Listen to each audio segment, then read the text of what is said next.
क्या आपके भी घर में है पुराना कूलर? पुराने कूलर की हवा देने की क्षमता हो गई है कम। क्या आपका कूलर नहीं दे रहा ठंडी हवा? हो गए हैं गर्मियों से परेशान?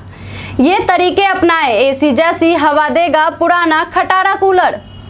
नमस्कार, आप देख रहे हैं रूबरू बिहार और मैं हूं आपके साथ वैष्णवी। पूरे देश में गर्मियां अभी अपने चरम पर हैं। मौसम विभाग आए दिन लोगों को लू से बचने के लिए सावधान कर रहा है, तो साथ ही लोग ये सोच रहे हैं कि जब अप्रैल में इतनी भयावह गर्मी है तो मई, जून और जुलाई में स्थिति क्या होगी। ऐसे में इस भीषण गर्मी से बचने के लिए लोग कई प्रकार के उपायों की जुगाड़ भी कर रहे हैं और इस भीषण गर्मी से बचने के लिए लोग नए नए एसी और कूलर खरीदना प्रारंभ कर देते हैं और इस पर अपने काफ़ी पैसे भी खर्च कर देते हैं।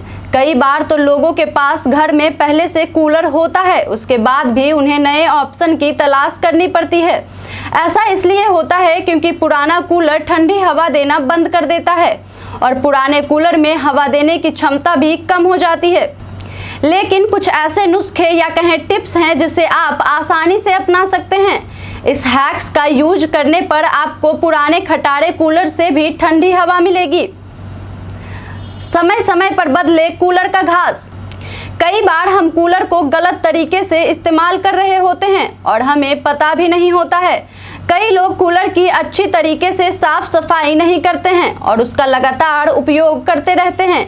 कई बार लोग एक बार कूलर का घास बदलकर उसे सालों साल तक उपयोग करते हैं, जिससे कूलर की ठंडी हवा देने की क्षमता कम हो जाती है।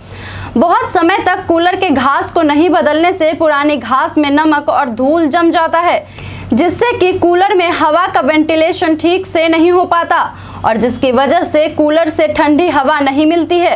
अगर आप अपने कूलर से ठंडी हवा चाहते हैं तो इसके घास को जरूर बदलें। कुछ लोगों को यह थोड़ा खर्चीला लग सकता है, लेकिन इस एक काम के करने से आपका कूलर बिल्कुल नए कूलर जैसी हवा देने लगेगा और पूरी गर्मी आपको ठंडी हवा का सुख प्रदान करेगा। कूलर को रखें खुली और ठंडी जगह पर। अक्सर लोग कूलर को बंद कमरे में रखकर इसका उपयोग करते हैं। ऐसा तरीका अपनाने वाले लोगों को अक्सर कूलर से गर्म हवा ही नसीब होती है, चूंकि कूलर में लगा फैन पीछे की तरफ से हवा को अंदर खींचता है, जिससे कूलर पानी से होते हुए सामने की तरफ फेंकता है, जिससे हमें ठंडक का एहसास होता है। लेकिन जब हम कूलर को बंद कमरे में रख देते हैं या फिर ऐसे जगह रख देते हैं जहां पीछे दीवार हो, तो कूलर को पीछे से हवा नहीं मिल पाती है और इसलिए कूलर कमरे में ठंडक फैलाने में भी फेल हो जाता है। इसलिए हमेशा यह कोशिश करनी चाहिए कि कूलर को किसी खुली या ठंडी जगह पर रखा जाए, मगर ध्यान रखिएगा कि कूलर को किसी ऐसी भी जगह ना रखें जहां से कूलर पर सीधी धूप आ रही हो। कूलर पर सीधी धूप पड़ने से भी आपके कूलर की हवा प्रभावित होगी। कूलर के पंप को कर ले चेक।